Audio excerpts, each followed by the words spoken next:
एक समय की बात है। जंगल में नदी किनारे एक विशाल बरगद के पेड़ के नीचे आचार्य चाणक्य और चंद्रगुप्त एक साथ बैठे थे। तभी अचानक से चंद्रगुप्त ने पूछा, गुरुदेव, इस दुनिया में कौन नहीं चाहता है कि धनवान बने?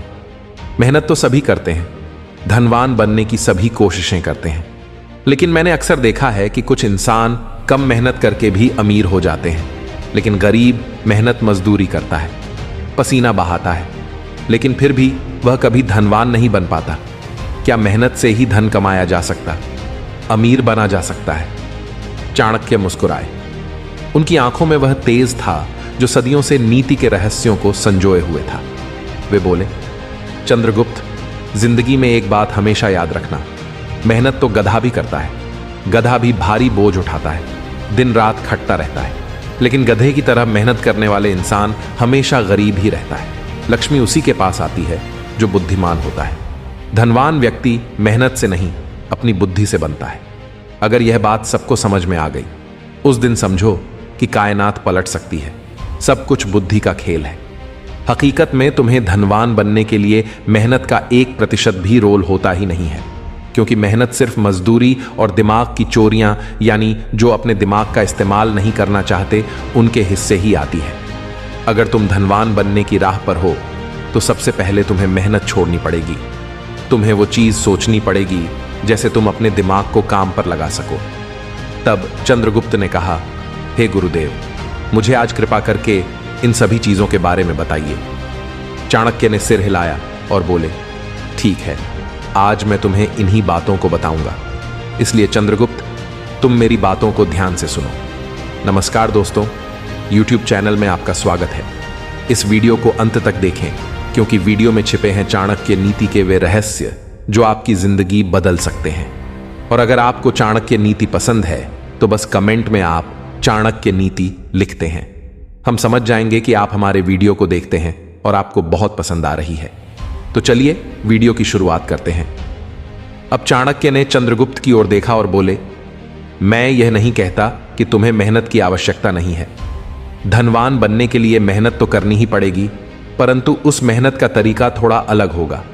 आज मैं तुम्हें वही समझाने जा रहा हूं। याद रखना, मेरी यह बातें तुम्हारे पूरे जीवन में काम आएंगी।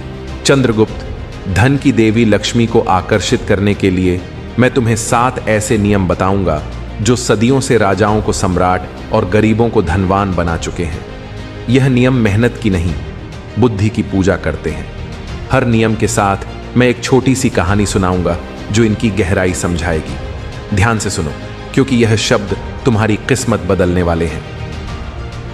नियम नंबर 1, लक्ष्मी बुद्धि की दासी है, श्रम की नहीं। चाणक्य बोले, पहला नियम यह है कि लक्ष्मी बुद्धि की दासी है, श्रम की नहीं। जो व्यक्ति अपने मस्तिष्क से निर्णय लेता है, जो जानता है कि कब, किसके लिए और कितना परिश्रम करना है, वही लक्ष्मी को बांध सकता है। केवल मेहनत करने से लक्ष्मी नहीं आती। नीति से मेहनत को दिशा दो, तभी वह फल देती है। बिना दिशा के मेहनत वैसी ही है जैसे हवा में उड़ते कागज का टुकड़ा, बहुत घूमेगा लेकिन कहीं नहीं पहुंचेगा। अब चाणक्य ने एक छोटी सी कहानी सुनाई। एक बार की बात है, एक छोटे से गांव में एक किसान रहता था। नाम था हरिया। हरिया दिन रात खेतों में पसीना बहाता था। सुबह सूरज उगते ही हल चलाता, शाम ढलते तक फसल काटता, लेकिन हर साल उसकी फसल सूख जाती क्योंकि वह कभी मौसम की समझ नहीं रखता था। पड़ोस का एक दूसरा किसान मूला कम मेहनत करता था। वह साल में सिर्फ 2 बार खेत में जाता, एक बार बुवाई के लिए, दूसरी बार कटाई के लिए। लेकिन मूला मौसम के संकेतों को पढ़ता था, बादलों की दिशा, हवा की गति, मिट्टी की नमी। वह जानता था कि बारिश कब आएगी, कौन सी फसल बोनी है। नतीजा, हरिया का खेत बंजर रहता, जबकि मूला का खेत सोने जैसा चमकता। एक दिन हरिया मूला से बोला, भाई, तू कम काम करता है, फिर भी तेरा अनाज बाजार में उड़ जाता है। मूला हंसा और बोला, हरिया, मेहनत तो तू करता है, लेकिन बिना दिमाग के। मैं मेरी मेहनत को दिशा देता हूं। चाणक्य ने कहानी समाप्त करते हुए कहा, देखो चंद्रगुप्त, हरिया की तरह ज्यादातर लोग मेहनत करते हैं, लेकिन बिना बुद्धि के। बुद्धि का मतलब क्या है? बुद्धि सिर्फ किताबी ज्ञान नहीं, बल्कि व्यावहारिक समझ है। उदाहरण के लिए, अगर तुम एक दुकानदार हो तो सिर्फ सामान बेचने से नहीं, बल्कि ग्राहक की जरूरत समझने से धन आता है। मान लो बाजार में सर्दी का मौसम है। एक दुकानदार ऊनी कपड़े स्टॉक करता रहता है, लेकिन बुद्धिमान दुकानदार देखता है कि लोग चाय की दुकानों पर ज्यादा आ रहे हैं, तो वह चाय का स्टॉल लगाता है। कम मेहनत, ज्यादा कमाई। चाणक्य नीति कहती है कि बुद्धि निवेश सबसे बड़ा निवेश है। नियम नंबर 2, धन को पकड़ने से पहले खुद को संभालो। चंद्रगुप्त, सुनो मेरे शब्दों को। जैसे वन्य पशु को बांधने से पहले स्वयं को मजबूत करना आवश्यक होता है। दूसरा नियम यह है, धन दौलत को प्राप्त करने से पूर्व संयम और चरित्र को अपनाओ। जो पुरुष धन के आगमन से पहले ही अपनी इच्छाओं के जाल में फंस जाए, वह धन को कभी स्थिर नहीं रख सकता। लक्ष्मी देवी वहीं निवास करती हैं जहां आत्मनियंत्रण का दीपक प्रज्वलित रहता है। बिना संयम के धन वह रेत का महल होता है जिसे प्रलोभन की लहरें एक क्षण में ध्वस्त कर देती हैं। हे राजकुमार, कल्पना करो कि तुम्हारा राज्य एक विशाल वृक्ष है। यदि जड़ें कमजोर हों तो कितना भी पानी डालो, वह सूख ही जाएगा। संयम ही वे जड़ें हैं जो धन को पोषित रखती हैं। संयम का अर्थ है इच्छाओं पर विजय प्राप्त करना, जैसे योद्धा शत्रु पर। प्राचीन ग्रंथों में कहा गया है कि मनुष्य का मन एक अश्व है। यदि उसे लगाम न दी जाए तो वह घोड़े को कहां ले जाएगा, कोई निश्चित नहीं। धन के संदर्भ में यह लगाम 3 स्तरों पर बांधनी चाहिए: शारीरिक, मानसिक और आर्थिक। शारीरिक संयम से तात्पर्य है कि शरीर को अनावश्यक भोजन या विश्राम से बचाना। जैसे एक राजा यदि प्रतिदिन भोज के अतिरेक में लिप्त रहे तो उसकी शक्ति क्षीण हो जाएगी और राज्य संचालन में थकान आ जाएगी। संयम से शरीर स्वस्थ रहता है, जो कार्य करने की शक्ति प्रदान करता है। मानसिक संयम का स्वरूप है क्रोध और लोभ पर नियंत्रण। क्रोध में लिया गया निर्णय, जैसे युद्ध में आवेशपूर्ण आक्रमण, अक्सर विनाशकारी होता है। चंद्रगुप्त, याद रखो, जब तुम्हारा क्रोध भड़के तो गहरी सांस लो और सोचो, क्या यह निर्णय धन को बढ़ाएगा या घटाएगा? आर्थिक संयम सबसे सूक्ष्म है। हर व्यय से पूर्व प्रश्न करो, क्या यह आवश्यक है? धन को व्यर्थ में नष्ट करना लक्ष्मी का अपमान है। नियम नंबर 3, धन खर्च करने की नीति कमाने से बड़ी होती है। चंद्रगुप्त, अब सुनो तीसरे नियम को, जो धन की आत्मा है। धन कमाना तो एक कला है, जैसे शिकारी का बाण चलाना, किंतु उसे बचाना और वृद्धि करना यह नीति का चातुर्य है। जो पुरुष धन को जहां तहां व्यय कर देता है, वह लक्ष्मी का अपमान करता है और देवी तुरंत परिवर्तन कर लेती है। खर्च की नीति बनाओ। हर स्वर्ण मुद्रा का हिसाब रखो, जैसे राज्य के कोषाध्यक्ष लेखा जोखा रखता है। हे राजकुमार, कल्पना करो कि धन एक अग्नि है। यदि अनियंत्रित जले तो सब जला देगी, यदि नियोजित तो प्रकाश देगी। कमाने से बड़ी है खर्च की नीति, क्योंकि कमाई क्षणिक होती है, किंतु खर्च का प्रबंधन शाश्वत समृद्धि लाता है। इसकी जड़ें प्राचीन अर्थशास्त्र में हैं। कौटिल्य नीति में कहा गया है कि व्ययः नियोजित धन वृद्धि कारक। नियोजित व्यय ही धन की वृद्धि का कारण है। चंद्रगुप्त, खर्च की नीति का स्वरूप 4 भागों में बांटो: आवश्यक, वांछित, बचत और दान। आवश्यक व्यय वह है जो जीवन को चलाए, भोजन, वस्त्र, आवास। वांछित व्यय सुख के लिए किंतु सीमित। बचत व्यय का भाग धन को बढ़ाने के लिए और दान लक्ष्मी को प्रसन्न करने के लिए। यदि तुम्हारी आय 10 मुद्राओं की हो तो 4 आवश्यक पर, 3 वांछित पर, 2 बचत में और 1 दान में लगाओ। यह नीति धन को अपमानित होने से बचाती है। नियम नंबर 4, समय धन से भी मूल्यवान है। हे चंद्रगुप्त, मेरे प्रिय शिष्य, अब हम चौथे नियम पर पहुंच चुके हैं, जो समय की महिमा का गान करता है। यह नियम न केवल राजा के जीवन का आधार है, अपितु प्रत्येक मनुष्य के लिए अमूल्य ज्ञान का खजाना है। जिस पुरुष ने समय को व्यर्थ गंवाया, उसने असंख्य स्वर्ण मुद्राओं को खो दिया। समय का सदुपयोग करने वाला ही लक्ष्मी को आकर्षित करता है, क्योंकि देवी आलस्य के निवास से दूर भागती है। हर क्षण एक अवसर है, जैसे बीज बोने का समय। हे राजकुमार, समय धन से भी मूल्यवान है, क्योंकि धन खो जाए तो पुनः कमाया जा सकता है, किंतु समय एक बार गया तो लौट कर नहीं आता। यह नियम प्राचीन वेदों और उपनिषदों की जड़ों से उपजा है, जहां काल को ब्रह्म का स्वरूप माना गया है। हर इंसान के पास जीवन में समान रूप से 24 घंटे मिलते हैं। एक अमीर सेठ के पास 24 घंटे हैं, एक गरीब भिखारी के पास भी 24 घंटे। फर्क कहां है? फर्क उपयोग में है। गरीब भिखारी अपने 24 घंटों को फालतू की चीजों में बिताता है। सड़क पर बैठकर व्यर्थ चिंतन, गलत संगति में समय नष्ट या फिर नकारात्मक विचारों में डूबा रहना। वह सोचता है मेरा भाग्य ही खराब है, इसलिए क्या करूं। लेकिन एक धनवान व्यक्ति, एक सफल राजा या व्यापारी अपने 24 घंटों को व्यवसाय, रोजगार और उत्पादक कार्यों में लगाता है। वह सुबह उठकर योजना बनाता है, दिन में कार्य करता है, शाम को चिंतन करता है। यही फर्क है, एक तरफ विनाश, दूसरी तरफ समृद्धि। समय का सदुपयोग बुद्धि को तीक्ष्ण बनाता है। जब तुम प्रत्येक क्षण को उपयोग करोगे तो निर्णय शीघ्र होंगे। राज्य संचालन में 1 मिनट की देरी से शत्रु लाभ ले सकता है। नियम नंबर 5, बुद्धि का निवेश सबसे बड़ा निवेश है। हे चंद्रगुप्त, मेरे प्रिय शिष्य, अब हम 5वें नियम पर पहुंच चुके हैं, जो बुद्धि की महिमा का उद्घोष करता है। यह नियम न केवल धन संचय का रहस्य है, अपितु जीवन की सच्ची समृद्धि का आधार भी। धन को वस्तु में न लगाओ, अपितु बुद्धि में लगाओ। ज्ञान की वृद्धि ही धन को आकर्षित करती है। हे राजकुमार, बुद्धि निवेश धन का मूल स्रोत है, क्योंकि जो बुद्धिमान है वह अवसरों को पहचानता है, जोखिमों से बचता है और निर्णयों से विजय होता है। प्राचीन ग्रंथों में विद्या परमम धनम कहा गया। विद्या ही परम धन है। यह कथन उपनिषदों से लिया गया है, जहां विद्या को अटल धन माना गया है, जो न चोरी जाता है न नष्ट होता है। हे चंद्रगुप्त, कल्पना करो कि तुम्हारा राज्य एक विशाल वृक्ष है। जड़ें बुद्धि हैं जो पोषण प्रदान करती हैं। बिना जड़ों के वृक्ष गिर जाता है।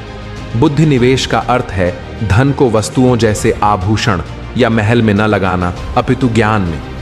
एक व्यापारी जो केवल सोना खरीदता है वह जोखिम में पड़ता है, किंतु जो बुद्धि में निवेश करता है वह बाजार के रहस्य जान लेता है। बुद्धि से निर्णय सटीक होते हैं। एक राजा जो बिना सलाह के युद्ध करता है हार जाता है, लेकिन विद्वान राजा जैसे विक्रमादित्य ने बुद्धि से साम्राज्य विस्तार किया। दैनिक जीवन में एक किसान जो मौसम का ज्ञान रखता है वह फसल बढ़ाता है। उपाय सरल है, ग्रंथ पढ़ो, अर्थशास्त्र, नीतिशास्त्र, गुरु से सीखो, सभा में विद्वानों को आमंत्रित करो। चंद्रगुप्त, राज्य में भी बुद्धिमान सलाहकार धन बढ़ाते हैं। एक सलाहकार जो अर्थव्यवस्था समझता है, करों को सही लगाता है। पंचम निष्कर्ष, बुद्धि को अपना धन बनाओ। यह वाक्य मात्र एक सलाह नहीं, अपितु एक मंत्र है जो प्राचीन काल से लेकर आधुनिक युग तक हर सफल पुरुष का मूल आधार रहा है। हे राजकुमार, बुद्धि निवेश सबसे बड़ा है, इसे अपनाओ, धन आएगा। जय हो। कल्पना करो चंद्रगुप्त, एक ऐसा राज्य जहां सोना चांदी की नदियां बहती हों, जहां खजाने की दीवारें ऊंची हों, किंतु शासक का मन अज्ञान के अंधकार में डूबा हो। क्या वह राज्य कभी स्थिर रह सकता है? क्या वह धन कभी सुख का कारण बनेगा? नहीं। हे मित्र, असली धन तो वह है जो तुम्हारे मस्तिष्क की कोठरियों में संचित हो। ज्ञान का भंडार, विवेक का प्रकाश और बुद्धि का तेज। यह धन चोरी नहीं होता, नष्ट नहीं होता और न समय के साथ मुरझाता है। यह तो बढ़ता ही जाता है, जैसे कोई वट वृक्ष जो एक बीज से लाखों शाखाओं में विस्तार पा लेता है। बुद्धि को धन बनाने का अर्थ है हर क्षण को एक निवेश का अवसर मानना, हर किताब पढ़ना, हर अनुभव से सीखना, हर गलती को सबक बनाना। यही है वह निवेश जो ब्याज पर ब्याज देता है। अब सोचो, क्या बुद्धि मात्र किताबी ज्ञान है? नहीं चंद्रगुप्त, बुद्धि तो वह ज्वाला है जो मन को प्रज्वलित करती है, जो निर्णयों को दिशा देती है और जो जीवन की जटिलताओं को सरल बनाती है। प्राचीन आर्ष्य कहते थे, विद्या विनयम ददाति, ज्ञान विनम्रता प्रदान करता है। लेकिन आज के युग में जब दुनिया तेजी से बदल रही है, बुद्धि को अपनाने का अर्थ है निरंतर सीखना। कल्पना करो, एक योद्धा जो तलवार चलाने में निपुण हो किंतु रणनीति से अज्ञानी हो, वह कभी विजय नहीं हो सकता। ठीक वैसे ही व्यापार में धन कमाना मात्र पर्याप्त नहीं, बुद्धि से उसे संभालना, बढ़ाना और संरक्षित रखना ही असली कला है। हे चंद्रगुप्त, तुम्हारा राज्य मौर्य साम्राज्य का प्रतीक है, विशाल, शक्तिशाली, किंतु उसकी नींव बुद्धि पर टिकी है। चाणक्य जैसे गुरु ने यही सिखाया।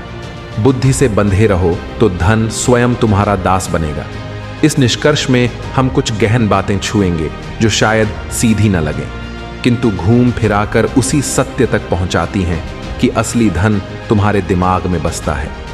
यदि तुम्हारा मन सही दिशा में हो, यदि शिक्षा और ज्ञान की जड़ें गहरी हों, तो समृद्धि तुम्हारा अनुसरण करेगी। तुम कभी गरीब नहीं हो सकोगे, क्योंकि गरीबी तो बाहरी आभूषणों की कमी है ना, कि आंतरिक प्रकाश की। आओ इन बातों को विस्तार से समझें। जैसे कोई नदी जो मुहाने से समुद्र तक बहती हुई हर किनारे को स्पर्श करती है। नियम नंबर 6, अवसर पहचानने वाला ही अमीर बनता है। हे चंद्रगुप्त, मेरे प्रिय शिष्य, अब हम छठे नियम पर पहुंच चुके हैं, जो अवसरों की चेतना का आह्वान करता है। यह नियम धन प्राप्ति का कुंजी है, जो सतर्कता सिखाता है। अवसर को देखो, पहचानो और पकड़ो। जो अवसरों को भुनाता है वही लक्ष्मी का स्वामी बनता है। हे राजकुमार, अवसर जीवन के बीज हैं। इन्हें बो तो वन उगता है, अन्यथा रेगिस्तान रहता है। प्राचीन नीति में अवसर काल का उपहार है। हे चंद्रगुप्त, अवसर पहचान की अवधारणा वेदों से उपजी है। ऋग्वेद में समय को एक पशु के रूप में वर्णित किया गया है, जो चंचल और पकड़ने योग्य है। काल पशु अर्थात समय एक पशु है जिसे पकड़ना पड़ता है, अन्यथा वह फिसल जाता है।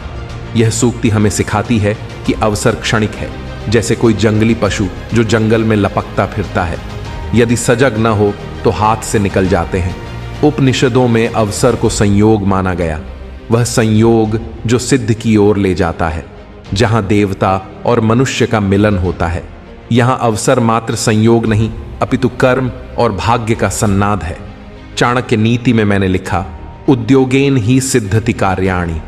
उद्योग से कार्य सिद्ध होते हैं और उद्योग अवसर पहचान का प्रथम चरण है। नियम नंबर 7, धन को रोकने की कला सीखो।